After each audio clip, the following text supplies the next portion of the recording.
সম্পদের পাহাড় গড়েছেন শেখ হাসিনা সরকারের সাবেক ভূমিমন্ত্রী সাইফুজ্জামান চৌধুরী। তবে সেই সব সম্পদ গড়েছেন বিদেশের মাটিতে। সম্প্রতি আল জাজিরার অনুসন্ধানে উঠে এসেছে যুক্তরাজ্যে তার শত শত বাড়ির চিত্র। শুধু যুক্তরাজ্যে নয়, সংযুক্ত আরব আমিরাতে রয়েছে তার কয়েকশো বাড়ি। কাতার ভিত্তিক সংবাদ মাধ্যম আল জাজিরার অনুসন্ধানে বলা হয়, সাবেক ভূমিমন্ত্রী সাইফুজ্জামান চৌধুরীর সংযুক্ত আরব আমিরাতে নতুন করে আরও ৩০০টি বাড়ির সন্ধান পাওয়া গেছে।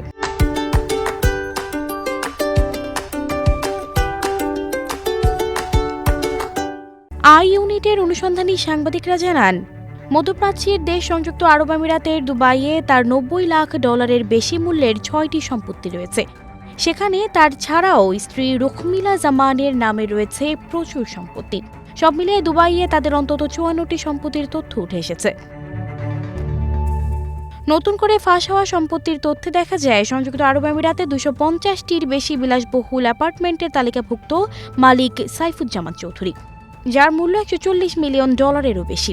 এছাড়াও দুবাইয়ে $২৫ মিলিয়ন বেশি মূল্যের আরও ৫০টি বাড়ির তালিকাভুক্ত মালিক তার স্ত্রী। ফাঁস হওয়া নতুন তথ্য অনুযায়ী, সাবেক এই মন্ত্রী ও তার স্ত্রী সংযুক্ত আরব আমিরাতে ৩০০টিরও বেশি অ্যাপার্টমেন্ট কিনতে প্রায় $১৭০ মিলিয়ন ব্যয় করেছেন বলে ধারণা করা হয়। সামগ্রিকভাবে এই দম্পতি বিশ্বজুড়ে ৬০০টিরও বেশি সম্পত্তির বাড়ির তালিকাভুক্ত মালিক। এদিকে সাইফুজ্জামানের পাশাপাশি অর্থ পাচারের অভিযোগে রুখমিলা জামানের বিরুদ্ধেও বাংলাদেশে তদন্ত চলছে। অন্যদিকে সাইফুজ্জামান চৌধুরীর বিরুদ্ধে ব্রিটেনে কোটি কোটি ডলার পাচারের অভিযোগের তদন্ত করছে দুর্নীতি দমন কমিশন। তার বিরুদ্ধে দেশ ত্যাগে নিষেধাজ্ঞা জারি করেছেন আদালত।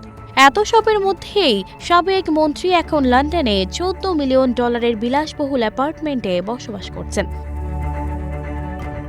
এর আগে দীর্ঘ অনুসন্ধানের পর গত ১৮ সেপ্টেম্বর আল জাজিরার প্রকাশিত দ্য মিনিস্টার মিলিয়নস শিরোনামের এক প্রতিবেদনে বলা হয়, সাইফুজ্জামান চৌধুরী যুক্তরাজ্যে $২৫০ মিলিয়ন খরচ করে ৩৬০টি বিলাসবহুল বাড়ি কিনেছেন, যা বাংলাদেশি অর্থে প্রায় ৩,০০০ কোটি টাকার সমান।